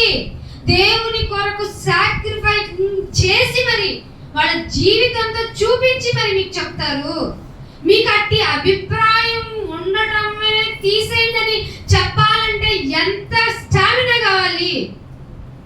ఆశీర్వాద బోధలు మనకి కదా, బ్లెస్సింగ్ బోధలే మనకి ఆ ప్రాస్పరస్ అనేది ఉండాలి నా జీవితంలో అనే బోధలకి నీకు ఎట్టి అభిప్రాయం ఐశ్వర్యము పొంద ప్రయాస పడకు. నీకు అట్టి అభిప్రాయము కలిగితే దాన్ని విడిచిపెట్టే. ఎందుకంటే నీవు దాని మీద దృష్టి నిలుపుతోడనే అది ఖచ్చితంగా రెక్కలు కట్టుకొని ఎగిరిపోతుంది. మీ దగ్గర ఫస్ట్ వచ్చిన 10 రూపాయలు చూపించండి కాగితం. ఫస్ట్ నీ హ్యాండ్కి వచ్చింది ఎక్కడ ఉంది? రెక్కలు కట్టుకొని. అది డబ్బు యొక్క క్యారెక్టర్. దాని క్యారెక్టర్ అది ఉండదు మన దగ్గర. ఎందుకంటే ధనము దేవుడు ఒక వరలో ఉండనేరరు. అయితే నీ దగ్గర దేవుడన్నా ఉండాలి, లేదంటే డబ్బన్నా ఉండాలి. ఐశ్వర్యవంతుడు నాశనానికి రెడీగా ఉన్నట్టు అని తెలుసుకున్నాం. సో మనకి ఎవరుంటే బాగుంటుంది మన జీవితంలో? ఫిక్స్ అయ్యారా? ధనం లేదా? ఏమనాలి? నాయన డబ్బులు లేవని అడగకండి. నాయన ఈ రోజు నా దగ్గర రూపాయి లేదు, నన్ను ముందుకు తీసుకెళ్లాల్సింది నువ్వే. దానికోసం నేనేమి నీ మందిరంలోకి రావడానికి అడ్డంకుగా ఈ రోజు నీకు డబ్బులు ఎక్కువ ఇస్తారు. ఎందుకని? ఆదివారం తొందరగా ఎవరు దొరకరు, వర్కర్స్ పనులు. సో డబ్బులు ఇస్తాను వస్తావా అంటే దేవుడి పనే ఉంది. ఇవాళ కాదు అసలే శాలెంలో మార్నింగ్ ఆఫరింగ్ ఉంటుంది, ఈవినింగ్ ఆఫరింగ్ ఉంటుంది. మార్నింగ్ అంతా వెళ్ళకపోయినా పర్లేదు, ఈవినింగ్ వెళ్ళిపోతా అంటే అక్కడికి వెళ్తే నిన్ను దొరకలేదు కాబట్టి ఈ పని కూడా ఎక్స్ట్రా వేసి నీ మీద రుద్దేస్తారు. ఈవినింగ్ ఏమనిపిస్తుంది? పని చేసి ఏమయ్యావు, ఇవాళ వెళ్ళకపోతే దేవుడు ఏమంటాడు? ఏమన్నాడు కదా, నిజంగా ఏమన్నా అంటాడు? ఒక రోజు రాకపోతే ఎన్ని వారాలు మానేస్తామండి? దేవుడు ఏమన్నా అన్నాడా? మన ఇష్టమే కదా. అది అంత ఈజీగా పాపాత్ములం అయిపోతాయి. ఏముండవు, దేవుడు ఏముండవు. చివరికి ప్రార్థనకి వెళ్ళిపోతే ఏమవుతుంది? అంతా నా కష్టంతో అనుభవించిన అని వచ్చేది. అప్పుడు ఎంత కష్టపడి సంపాదించాను నా ప్రాణమా తిను, అప్పుడు ఎంటర్ అవుతాడు. నీ ప్రాణంతో ఏం మాట్లాడుతుంటావో కాన్వర్సేషన్ వింటాడు ఆయన. ఏమని పిలుతాడు పిలవడాన్ని? ఒరే ఎర్రోడా, నాకు అసలు ఎంత తిక్క పుట్టుద్ది, ఎంత రిచ్ నేను కదిలితే 10 మంది బాడీ గార్డ్స్, మెదిలితే పని వాళ్ళందరి ముందు పట్టి నిజంగా మాటలు బయటికి వినపడితే నాకు పరువు ఏంటి? అంతే కదా. అయినా ఏమని పిలువడు ఎర్రోడా నీ ప్రాణాన్ని. ఎప్పుడంటే ఈ రాత్రే ఫిక్స్ అయిపోయింది. అడిగేస్తున్నారు మరి వచ్చి ఆయన అడిగేస్తున్నారు అన్నాడంటే అర్థం ఏంటి? నేను వచ్చాను తీసుకెళ్తాను. కానీ యముడు వచ్చాడు, దున్నపోతు వచ్చాడు అయి కాదు, నీ ప్రాణంతో నీ కాన్వర్జేషన్ ఉండదు. చూసావా ఎంత స్పిరిచువల్ గా ఉండొచ్చండి ఏం లేకపోతే. అందుకే దరిద్రుడి గురించి మీరు ఏమన్నా ఆలోచించారా? దరిద్రుడు కుక్కలు వచ్చి నాకుతుంటే తోలేదు. ఎందుకని? జాలి ఎవరికి పుట్టాలి? దేవుడికి పుట్టాలి. నీ ఆలయాన్ని నేను, నీ పనిలో ఉన్నవాడిని, నీ నీతిని, నీ రాజ్యాన్ని వెతుకుతున్నాను నేను. నా శరీరాన్ని వచ్చి ఎవరు నాకుతున్నాయి? కుక్కలు నాకుతున్నాయి. నేను ఈ అవమానాన్ని భరించి తీరుతా, ఈ బాధని భరించి తీరుతా, ఈ కష్టాన్ని నష్టాన్ని నేను తట్టుకుంటా. నువ్వు చూడాలి. అప్పుడు ఏమనాలి? నువ్వు సమయం అయిపోయింది, వచ్చే పరీక్షలో నెగ్గేసా వచ్చాయి అనాలి కదా.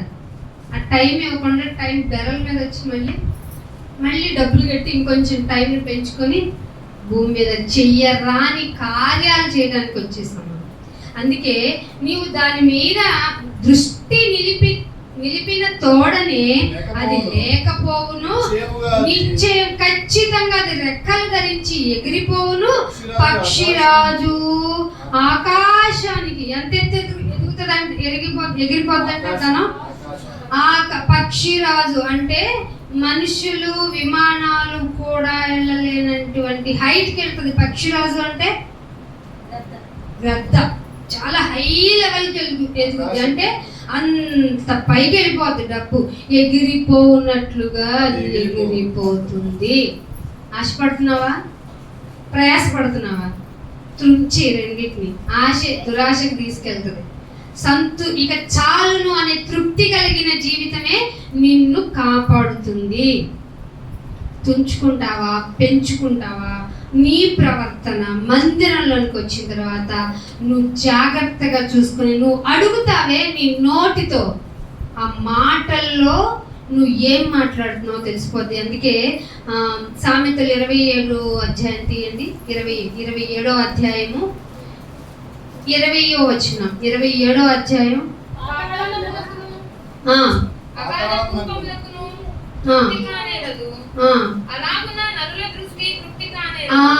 పాతాళమునకు అగాధ కూపమునకును తృప్తే లేదు. దాంతో మన కను దృష్టిని ఈక్వల్ చేశారు. అయినా మరి ఆశించింది మరి వద్దా అంటే, నాన్న నీ కను దృష్టి ఉంది చూసావా, ఎంత ఎంత డీప్గా ఆలోచిస్తుందంటే అగాధం తెలుసా? ఏ అగాధం? ఇక చాలును అందో ఆ అగాధం. ఆ అగాధం ఎంత లోతుగా. ఇప్పటి వరకు చనిపోయిన వారు ఎంతమంది? లెక్కలేదు. ఇప్పుడు ఉన్న వాళ్ళు ఎంతమంది? జస్ట్ మన నామమాత్రపు లెక్కలే. మేము ఇంకా జనాభా లెక్కలు మాకు అక్కర్లేదు అని ఉంటారండి. కొంతమంది ఉంటారు, మాకు ఏ అవసరం అవసరం లేదు, కొండ ప్రాంతాల్లో ఉన్నారంట, అడవిలో ఉన్నారంట.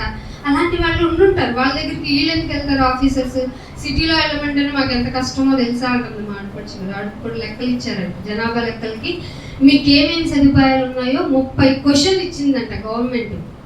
ఎన్ని క్వశ్చన్లు? నువ్వు బ్రతికి ఉండటానికి నీకున్న వసతులు ఎన్నెన్ని ఉన్నాయి, ఏ విధంగా ఉన్నావు, ఎలా బ్రతుకుతున్నావు అనడానికి 30 క్వశ్చన్లు.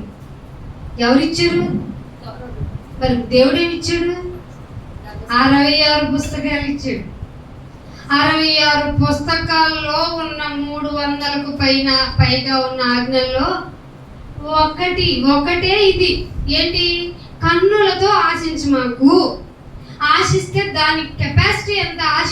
ఆశ యొక్క కెపాసిటీ ఎంత? ఏది ఆశిస్తే? కన్ను ఆశిస్తే. మనసు ఆశిస్తే కాదు, కన్ను కేవలం చూసింది ఇట్లా చూస్తే ఆశకి ఎంత అంట? అంతుందా? దాన్ని ఎలా చెప్పాడు భక్తుడు? నరుల దృష్టి ఇక అలాగే తృప్తి కానేరు అంటే ఇక లేదు ఆప్షన్. ఇది కావాలా, ఇది వచ్చిందా, అది వచ్చిందా, ఇంకా ఇంకా ఇంకా ఏ ధనవంతుడిని చూపించండి, ఇక నేను చాలా హ్యాపీగా ఉన్నానన్న ధనవంతుడిని చూపించండి. మరి మీకెందుకు ధనాభిలాష?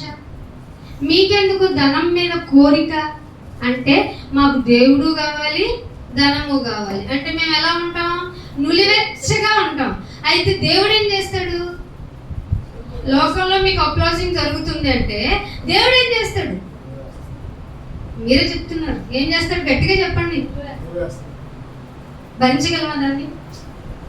కాబట్టి మీ జీవితాలలో మీరు నేర్చుకోవాల్సింది ఏంటంటే 5వ అధ్యాయంలో డబ్బు వలన సంతోషం ఉండదు. ఆ డబ్బు ఎందుకు అడుగుతున్నామంటే కన్ను అడుగుతుంది కాబట్టి. కన్ను ఏంటి? నీ ఆశకి ఎంత హద్దు అంటే తృప్తే లేదు. ఎంత తృప్తి లేదంటే అగాధం అనేది ఎంత లోతు? ఏ అగాధం? ఈ లోకంలో ఉన్న అగాధాలు కాదు, పాతాళ లోకం అనే అగాధం.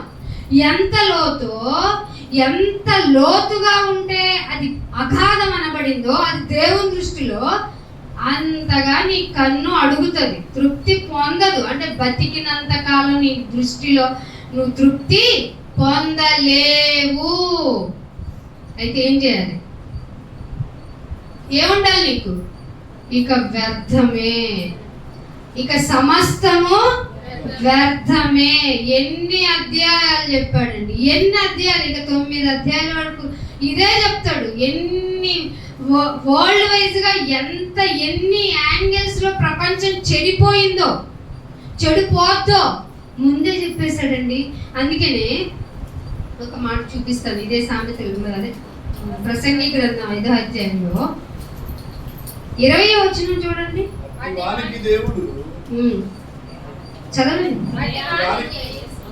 దేవుడు హృదయానందము దయచేసి ఉన్నాడు కనుక, దానికి ముందు వచ్చిన చదవండి. మరియు దేవుడు ఒకరికి ధనధాన్య సమృద్ధి ఇచ్చి, ఒకడికి ధనము ధాన్యము సమృద్ధిగా ఇచ్చి దాని యందు ఏంటి, ఆ ధనమునందు ఆ సమృద్ధి నందు తన భాగం ఒకటి ఉండదు. మళ్ళీ సంపాదించిందంతా ఆయన అవ్వదు. కానీ చాలా మంది సంపాదించిన వాళ్ళు ఏమంటారు, ఇదంతా నాది.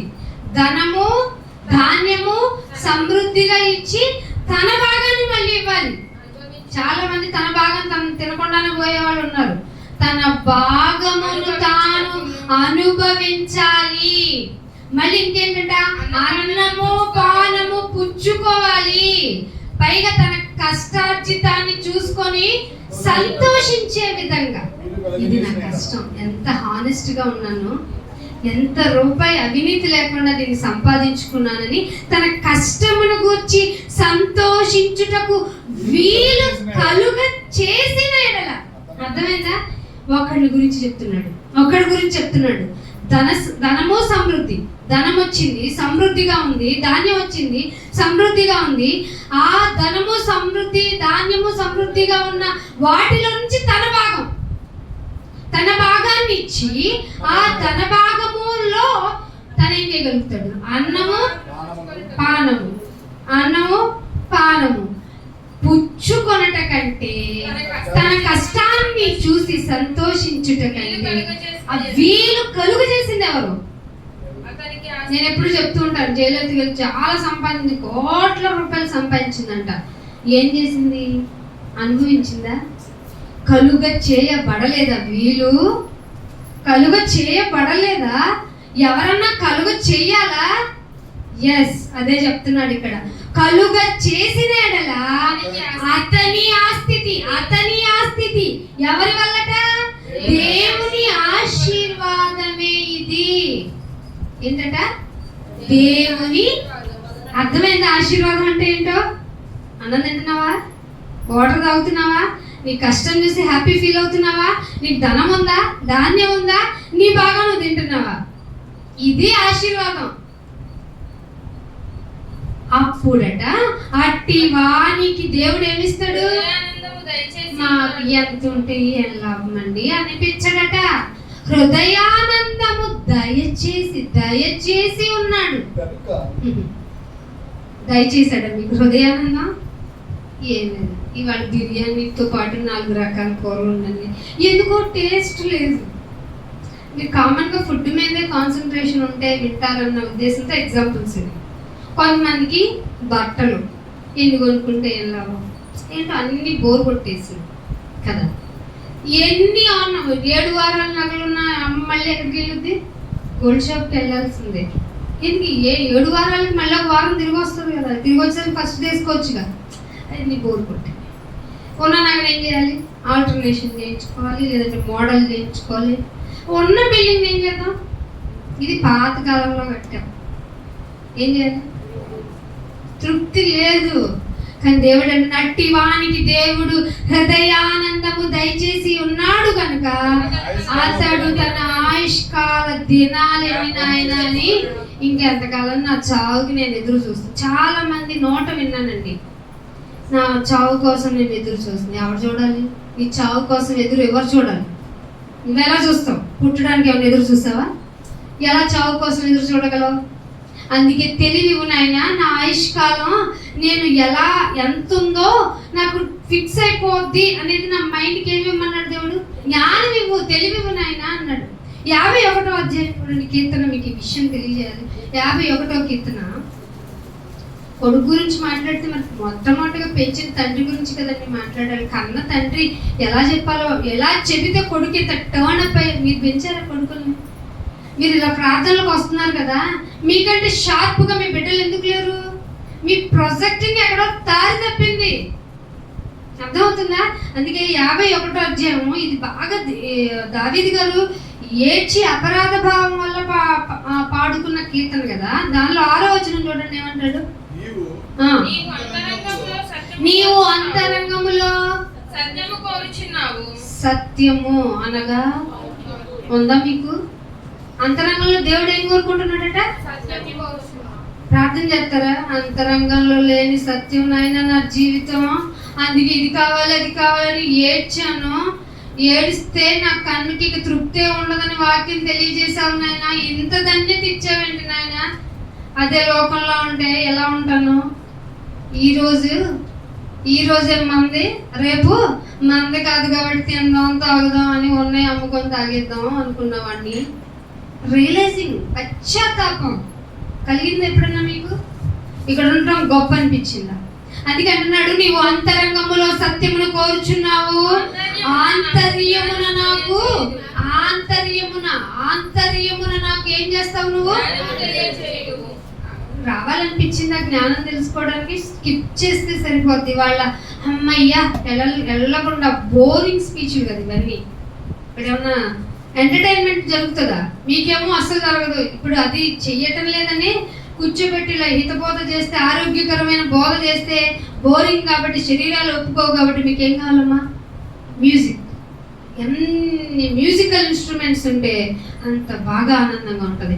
లైట్లు ఉంటే బోరింగ్ కదా, లైట్లు ఆఫ్ వేస్తే ఇంకా బాగుంటుంది. మీకు ఏం చేస్తే బాగుంటుంది? ఊపేస్తే బాగుంటుంది. శరీరం యాక్టివేట్ అయిపోయి ఇంటికి వెళ్ళి మరింత దుష్టత్వాన్ని నేర్చుకుంటాను. నన్ను మౌనంగా ఉండి నా దగ్గర నేర్చుకున్నాను. నా అంతరంగమున నువ్వు నాకు ఎవరు తెలియజేస్తారు? అంతరంగంలో జ్ఞానం కావాలని తెలియజేసే బోధలు స్కూల్స్లో ఉన్నాయా? స్కూల్స్లో ఉంటే స్కూల్స్ దగ్గరలో స్కూల్ పిల్లలు డ్రగ్ ఎడిక్ట్లు ఎందుకు అవుతారండి కదా? అయితే ఎక్కడికి రావాలి? నువ్వు వచ్చేయాలంతే. మరి దీన్ని మత బోధ అంటారండి మీరు? ఆంతర్యమున జ్ఞానము తెలియజేసే బోధ మత బోధ ఎలా అవుతుంది? ఆరోగ్యకరమైన బోధ కదా. మనిషి సమాజంలో ఎలా బ్రతికితే బాగుంటుంది చూపించే బోధ కదా. ఎలా మతానికి అంటగట్టాలనిపించింది? మనసే లేదు కదా నిజంగా. అవును, మనసే లేదు నీకు. ఆంతర్యమున నాకు జ్ఞానము తెలియజేస్తావు. నేను పవిత్రుడు అవ్వాలంటే హిస్సోపుతో అంటే ఇది వైట్ కు మించిన మిల్కీ వైట్ తో ఉంటుందంట కలర్. హిస్సోపుతో అనేది ఒక గంట ప్రాచీన ఇస్రాయేల్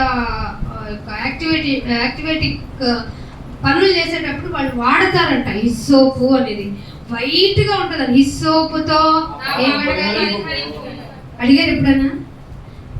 నా ఆంతర్యంలో నీ జ్ఞానం తెలియజేయటం వల్ల నా పాపం ఏంటో, నేను ఎంత పాపిష్టిదాన్నో పాపాత్ముడనో నాకు తెలిసింది నాయన. నీ వాక్యంతో నా పాపాన్ని, నీ కృపతో నా పాపాన్ని పరిహరించే నాయన. అంటే ఇంకెన్నటికీ లేకుండా చేయనైనా. హిమము కంటే నేను తెల్లగా ఉండాలి సుమా, నిన్ను సొప్పేసి అడుగుతావా? అయితే నేను చాకలి వంటి వాడిరా అన్నాడా లేదా? చాకలికి సబ్బులు అంటుండి తెల్లగా చేసుకోవాలా? రా నా దగ్గరికి. తెల్లగా ఉండునట్లు నీవు నన్ను కడుగు. పదవచనం దేవా నా యందు ఏ హృదయము? శుద్ధ హృదయం అంటే ఇందాక సార్ ప్రార్థన చేసినప్పుడు ఒక మాట చెప్పారు, నీవు పరిశుద్ధుడవు గనుక. పరిశుద్ధుడివి అయితే నువ్వేం కోరుకుంటావు? ఎదుటి వాళ్ళు కూడా అలాగే ఉండాలనుకుంటావు కదా, అది సహజం. మరి దేవుడు ఏమై ఉన్నాడంట? పరిశుద్ధుడై ఉన్నాడంట. సో ఆయన ఎదుటి వాళ్ళు ఎలా ఉంటే చూడగలరంట ఆయన్ని? పరిశుద్ధత లేకుండా ఎవడునో ఉడికొచ్చేవాడైనా కదనా, అంతే. బల తీసుకునే వాళ్ళు అయినా కూడానా, ఇన్ని సంవత్సరాల స్పిరిచువల్ జర్నీ అని ఒక డిక్లరేషన్ బోర్డు పెట్టుకున్నా కూడానా వాళ్ళకి పరిశుద్ధత అనేటువంటి ఒక కంటెంట్ లేకపోతే ఏం చూడలేరు. ఇంకేం నీ భక్తి వల్ల ఉపయోగం చెప్పు? నా భక్తి వల్ల ఏంటి ఉపయోగం చెప్పు? పరిశుద్ధతను నా యందు శుద్ధ హృదయము, పరిశుద్ధ హృదయము అంటే కలగజేసేది ఎవరికో తెలిసిపోయింది తండ్రి గారికి. పరిశుద్ధ హృదయము కలగజేయి. ఎందుకంటే నా మనసు వాళ్ళు వచ్చారు. ఏమైంది నీ ప్రోగ్రామ్ సౌండ్ ఎక్కువ ఉందా? నా అక్కడిది అది 2 సౌండ్లు కాదు. నా మనస్సులో నా అంతరంగములో ఏముండాలి? ఇది లేదు మనకి. ఇవాళ వచ్చేస్తాను నేను ఓరగా ప్రార్థన చేస్తాను. నేను చేసిన ప్రార్థన పక్కన వాళ్ళందరూ బిగ్ బిగ్ మనాలి, అంత బాగా ప్రార్థన చేస్తాను. డే ఆఫ్టర్ కనపడను నేను. స్థిరత్వము లేని మనస్సు. అడగండి. ఒకరోజు బాగా నేను 4 స్పీచ్లైనా ఇచ్చేయాలనుకుంటాను, 2 కంటే ఎక్కువ చేయలేకపోతున్నాను. ఎందుకని? స్థిరం లేదేమో బహుశా. అలా ఏం కాదు, రోజంతా చెప్పమన్నా చెప్తాను, మీరే వినలేరు. పౌలు గారు అంట మరో రోజు ప్రయాణం అయిపోవాలనుకున్నారట. ఆ రోజు ఏం చేశాడంట? ఈ రోజు ఇంతే 2 ప్రారంభ వచనాలు జస్ట్ నేను చదువుతాను, మీరు మమ్మ అనుకుని వెళ్ళిపోండి అన్నాడు. అర్ధరాత్రి వరకు, అర్ధరాత్రి దాటిన తర్వాత ఉంటుంది పదప్రయోగం. మేము వింటామయ్యా. ఎప్పుడు వింటారమ్మా? ఆదివారమున మమ్మల్ని మేము సిద్ధపరచుకుంటే ముందు రోజే శనివారము మమ్మల్ని మేము సిద్ధపరచుకుని ఇక్కడికి వచ్చాం. మరేమంటాం? మీరు జాగ్రత్త, టైం మనం జాగ్రత్త. మీరు వెళ్ళలేరు. Of course human being 40 minutes కంటే ఎక్కువ రిసీవ్ చేసుకోరు. అంతకంటే ఒక 5 నిమిషాలు మేము చెప్పలేము. మీకుందా స్థిర మనస్సు? ఇవాళ వచ్చిన బ్యాచ్ రేపు రాదు, ఎల్లుండి వచ్చిన నెల తర్వాత కనపడదు. ఈ సంవత్సరాంతం రాని వాళ్ళు బాప్తిస్మం తీసుకొని ఫ్యామిలీ బాప్తిస్మం తీసుకుని ఎక్కడ ఉంటారు? సిగరెట్లు కడతా ఉన్నారు, బయట మద్యం తాగుతున్నారు. లోకంతో సాన్నిహిత్యమైన విధానం. ఏమర్థమైంది? దేవుడు మీకు స్థిర మనస్సు ఉందా నీకు? అందుకే అంతరంగమున సత్యాన్ని కోరుకుంటున్నాను. ఆయన నా అంతరంగములో స్థిర మనసు ఎవ్రీడే నూతనముగా, అంటే ఒక రోజు స్థిరమైన మనసు, ఇంకొక రోజు పాతదైపోద్ది. కాబట్టి నీ గురించిన స్థిరమైన మనసు నూతనంగా పుట్టించు. అడిగారు ఆరాధనలో, పుట్టించునైనా నీకు ఇష్టమైన సాక్రిఫైయింగ్ ఆఫరింగ్ నేను చేయాలి. ఎలా ఉంటుంది అది? ఇన్ఫ్యాక్ట్ మన ప్రార్థన దేవుడికి అర్థం కాదు, అవసరం లేదు కూడా. ఎందుకంటే ఈ శరీర భవబంధాల మధ్య మనం చేస్తున్న ప్రార్థన పూర్తిగా సెల్ఫిష్గా ఉంటుంది. నిజం. నేను చచ్చినా పర్లేదు, నీ దగ్గరికి వస్తాను, నేను భయంకరమైన రోగం వచ్చిందానికి ఏమన్నా తండ్రి కాపాడు అంటాను. అందుకే మనము ఎలాగూ యుక్తముగా, అంటే కంప్లీట్ స్వీట్ అండ్ సాల్ట్ లాగా ఎలాగూ ప్రార్థన చేయాలో తెలియదు కనుక ఎవరు చేస్తారట? మన ద్వారా, మన కొరకు పరిశుద్ధాత్మ గారు. మీకేమో పరిశుద్ధాత్మతో ఏం చేయాలి? బట్టలు ఉన్నాయో లేవో, మాటలు వస్తాయో రావో, ఎగురుకుంటూ రోడ్ల మీద పాకుతున్నామో లేదో అని గోలగోల చేస్తారు. కానీ బైబిల్ ఏం చెప్పింది? ఉచ్చరింప సఖ్యము కాని మూల్గులతో ఆయనే ఆత్మయే మన గురించి ఆఫరింగ్ చేస్తుంది. అంటే మన ప్రార్థనలు దేవుడికి యాక్సెప్టబుల్ మేబీ కాదా? అసలు కాదు. చెప్పాను కదా, ఈ లోకంలో ఉన్నప్పుడు ఏదైనా సెల్ఫిష్ గానే మనం మాట్లాడతాం, సందర్భాన్ని బట్టి మాట్లాడతాం. అందుకే స్థిర మనసు ఉండదు మనలో. స్థిర మనసును నూతనంగా పుట్టించమని అడగాలి. ఆఫరింగ్, ఆరాధన, మించిన ప్రేమ దేవునికి రుజువు చేసుకునే రోజు అండి ఇది. ఏ ప్రపంచంలో ఏ విధంగా కొలుస్తున్నాం దేవుణ్ణి అన్నవారికి లేని ఒకే ఒక్క ఛాన్స్, దేవాన్ని ఆరాధిస్తున్నాం. ఆరాధన అంటే మించి ప్రేమిస్తున్నాను. నన్ను ప్రేమించే వాళ్ళు నాకు ఇష్టమైంది 1-2 చేస్తారు. దాన్నే నేను ఎంత పిచ్చి ప్రేమ అంటున్నాను. నాయన నేను నీకు చేసేది ఆరాధన. నాయన మించిన ప్రేమ, స్థిర మనసు పుట్టించు నాయన. యథార్థంగా నా అంతరంగంలో నీ వాక్యము సత్యం ఉండేలాగా నన్ను నిలుపు, పుట్టించు, నన్ను మార్చుకోనిలాగా. నీ సన్నిధిలో నుండి నన్ను 11వ వచనం, నీ సన్నిధిలో నుండి నన్ను. ఇది ఎప్పుడు అర్థమైంది మనిషికి? ఇదేం మందిరంలో ఉన్నా ఆయన సన్నిధిలో లేనా అంటారు. నో, ఆయన సన్నిధిలో ఉండటం అంటే ప్రతిరోజు నీ స్థిరత్వంలో నూతనత్వం రావాలి. వచ్చేస్తున్నానుగా గుడికి, పాతదేగా.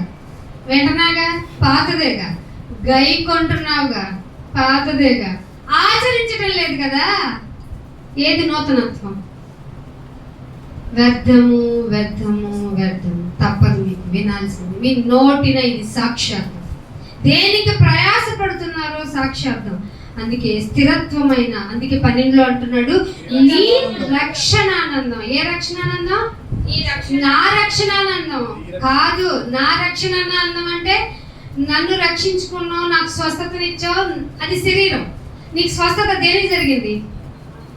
మామూలుగా మనం చెప్పే సాక్ష్యాల యొక్క పరమార్థం ఏంటి చెప్పండి? శరీరానికి ఇంత మంచి స్వస్థతనిచ్చాడు, దేవుడే చేశాడు, అందుని బట్టి దేవునికి స్తోత్రం. ఇది కదా మన సాక్ష్యాలు. నీ రక్షణానందం అంటే, దేవుడికి ఇష్టమైన రక్షణానందం అంటే నూతనత్వము. ప్రతిరోజు స్థిర మనస్సు. ఒక రోజు అండి దేవుడికి చందా ఇస్తే చాలనుకున్నానండి. ఒక రోజు అండి దేవుడి గుడికి ఏదో ఆఫరింగ్ అవసరమైందో ఇస్తే చాలనుకున్నానండి. ఒక రోజు అండి నా జీతం ఇస్తే ఒక మంత్ చాలనుకున్నానండి. ఇప్పుడు నూతనంగా నేనేమనుకున్నాను తెలుసా? నా శరీరమే బతికొండగానే రోమా 12:1 సజీవ యాగముగా ఆ పాదమస్తకం నీకు అంకితం పాడిన నేనే దాన్ని చేసి చూపిస్తాను దేవా. పాడనా? తెలుసు కదా ఈ పాట మీకు. ఇదిగో దేవా, నిజంగా నీ జీవితమే, నా జీవితమే. ఆ పాదం, ఈ పాదం, ఏ పాదం? ఆ పాదం మస్తకం అంటే కాలు దగ్గర నుంచి టిప్ప వరకు మొత్తం అంకితం. అంతే. అన్న నీ దగ్గరికి పాస్టర్ గారు వచ్చి రేపు ఏ అమ్మ గుడికి రాలేదు, పని ఉంది అయ్యగారు, వచ్చేవారు మొత్తం అని అడిగాడేంటి? రాకపోతే నష్టం నీకు, కాకపోతే రిమైండ్ చేయాల్సిన బాధ్యత. సిద్ధపడ్డ కన్యకులు ఉన్నారు, వాళ్ళకి సిద్ధపడడానికి నూనె పెట్టుకో అన్న కాపరి లేడు 5 కన్యలకి. అందుకే ఏమయ్యారు? మొఖం మీద తలుపేశారు. తెలుసా ఎంత అవమానం అది? కన్యకులు 10 మంది సిద్ధపడ్డారు, వాక్యము లేని జీవితం వల్ల తలుపు వేయబడింది. మీరు వస్తున్నారు సిద్ధపడుతున్నాం దేవుని రాజ్యానికి అని. వాక్యం లేకపోతే, అంతరంగంలో సత్యం లేకపోతే, ఇంకా ధనాన్ని ఎలా అభివృద్ధి చేసుకోను, ఎంత పాటించను, ఏ విధంగా నన్ను నేను బాగా యాక్టివ్గా ధనం గురించి దేవుడు నువ్వు ఏమొద్దన్నావు కాబట్టి ధనమే, ఇంకా ధనం ముందు ఆలోచన తుంచేయి అన్నడా లేదా? మరి మీకేం అర్థమైంది? దేవుడు ఈరోజు స్పష్టంగా మాట్లాడాడు. మీకేం కావాలో నాకు తెలుసు అన్న ఆయన చాలా స్పష్టంగా మాట్లాడాడు. అందుకే నేను ఒకసారి ప్రసంగికి వచ్చి ముగించేస్తాను. చూడండి, ప్రసంగిలో 5వ అధ్యాయంలో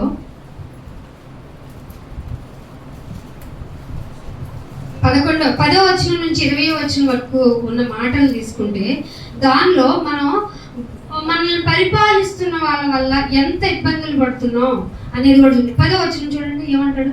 5వ అధ్యాయము, ద్రవ్యమును ఎవరు అపేక్షిస్తారు? ద్రవ్యాన్ని లంచం కావాలనేవాడు.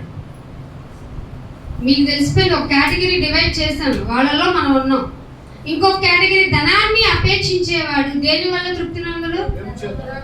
ఆ ద్రవ్యం చేత తృప్తి పొందడు. ధన సమృద్ధిని అపేక్షించేవాడు కూడా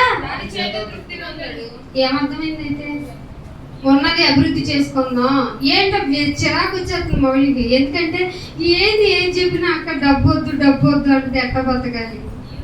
నిజమే, వ్యర్థమే. మీకు వాక్యం మిమ్మల్ని కొట్టిద్ది చచ్చిదాకా కొట్టుద్ది. అప్పుడు శరీరం ఏమంటుంది? నేను చచ్చియాను కానీ దేవుని కోసం బతికును. చావైతే లాభం. దీనికోసం ఎదుగు చూసే క్రైస్తవులు ఎవరు చూపించింది? చావైతే లాభం. ఏదో టైం అయిపోయింది, వయసు అయిపోయింది కాబట్టి చస్తాననే వాళ్ళ సంఖ్య పక్కన పెట్టండి. దేవుడు తెలుసు నిన్ను నన్ను ఎంతకాలం భూమి మీద వచ్చాను. నువ్వు అవసరం భూమి మీద, అవసరం నీ వల్ల భూమి మీద ఆయన మాటలు ముందుకెళ్ళాలి. నువ్వేంటి నాకు చావు రావట్లేదు అంటావు అనకూడదు. ఇంత ఎవరాధీనం? గర్భంలో పుట్టక ముందే నీ దినములన్నీ అనందా 138వ కీర్తనలో నీ దినములన్నీ అంటే దానిలో చచ్చే దినం, బతికిన దినం, పుట్టిన దినం, మధ్యలో అన్ని దినాలు వచ్చేస్తాయా? ఎక్కడ రాయబడ్డాయి? ఆయన గ్రంథంలో రాయబడ్డాయి. నువ్వేమంటావు? డేట్ కొట్టే, డైరీలో డేట్ కొట్టే అంటున్నావు, ప్రార్థన చేస్తాను. అందుకే నీ సంభాషణలు జాగ్రత్త. మంచిదైనా చెడ్డదైనా నేను నా న్యాయపీఠమైన సింహాసనం ఎదుట నువ్వేమవ్వాలి? ప్రత్యక్షం అవ్వాల్సిందే. ప్రత్యక్షం అవ్వడం అంటే ఇక దానికి వేరే దారి లేదు, వస్తుంది, ప్రత్యక్షమయ్యే ఛాన్స్ వస్తుంది. సో ఆశ ఎక్కువైతే దాన్ని భక్షిస్తేవారని తెలిసింది. అందుకే నేనేమంటున్నానంటే 20వ వచనాన్ని మెయిన్ థింగ్గా తీసుకొని, హృదయానందము దయచేసేది ఎవరంటే ఒకనికి ధనం ఇచ్చి సమృద్ధినిచ్చి వాటన్నిటిలోని తన భాగాన్ని తీసి అది అతనికి ఇచ్చి తినటం త్రాగటం, ఇవన్నీ నీ భాగాలనైనా నువ్వు తిను, ఇదిగో నీ కష్టం తృప్తి పొందు అని చెప్పి అతని స్థితిని కలగజేసిన వాడు దేవుని ఆశీర్వాదం పొందినవాడు అని తెలుసుకున్నాడంట. అది చెబితే బాగుండనే కన్నా ప్రసంగంగా నేను దీన్ని లిఖితము చేస్తే ఎంత బాగుంటుంది, ఎన్ని జీవితాలు మారిపోతాయని ప్రసంగి గారు రాయించాడు. రాయించిన మనసు కలిగించిన దేవునికి వందనాలు. ఎందుకంటే మాకు బుద్ధి వచ్చేలాగా, మాకు మనస్సులో నెమ్మది కలిగే అనిపించింది. ఏమన్నా నెమ్మది కలిగించేలాగా అనిపించిందా? ఒక నిర్ణయం తీసుకోలాగా అనిపించిందా? ధనం కాదు, నా దేవుని కోసం బ్రతకాలి. ఏదేమైనా దేవుడు నా భాగాన్ని నాకు ఇస్తాడు, నా భాగంలో తృప్తి పడేలాగా నన్ను ఉంచుతాడు.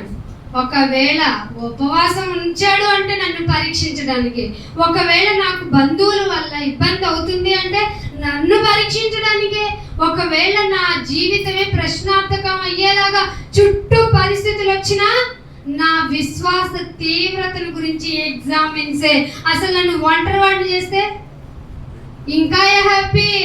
ఒంటరి అయిన వాడు, మీలో ఒంటరి అయిన వాడు 1000 మందితో ఈక్వల్. అందుకే కుడికి ఏం జరిగినా భయపడ్డు, వెనక ఎడం చేతి 10,000 మంది పడినా అస్సలు మీలో భయపడేవాళ్ళు చాలా మంది ఉన్నారు.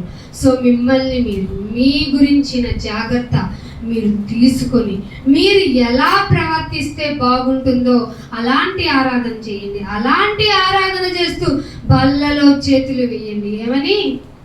స్థిర మనస్సునైనా నూతనంగా నీ దగ్గరే ఉంటానైనా, నీ సన్నిధి నుండి నన్ను తొలగిపోనీకండి నాయన. ఎవరు ఎలా ఉంటారో నాకు అనవసరం, నేను నీ కొరకు బ్రతకాలి, నీ భక్తిని అనుసరించాలి. అట్టి ధన్యత వచ్చేలాగా ప్రసంగి గారితో ప్రాక్టికల్స్ చేయించి మరి నాకు బుద్ధి చెప్పించావే, నిన్ను బట్టి నీకు వందనాలు. మనుషుల ప్రేమ ప్రకారం నిన్ను ప్రేమించను, నా అంతరంగమున సత్యము కోరుకుంటున్న నీతో ఏం ఉండాలో నాకు చెప్పావు. ప్రవర్తన గురించిన ఆలోచించిన దేవుడు ఉన్నాడంటే ఆశ్చర్యం కలిగించింది. నాకు ఇచ్చింది తీసుకుని నా మొక్కులను, అందుకే మీరు మొక్కుబడులు చేసుకుంటే కూడా ఉందా లేదా? 5వ అధ్యాయంలో మీరు చదివారు కదా, కొన్ని వారి నుంచి వినుంటారు కదా. మొక్కుబడులు చేసుకోవడం కూడా చాలా జాగ్రత్త. ఇది ఎప్పుడు రాయించాడంటే అప్పటికి ధర్మశాస్త్రం అవైలబిలిటీ ఉంది. ఇప్పుడు మీరు మొక్కుకోనక్కర్లా, జీవితం ఆయనకి ఆయాసకరంగా లేకుండా ఉంచితే చాలు.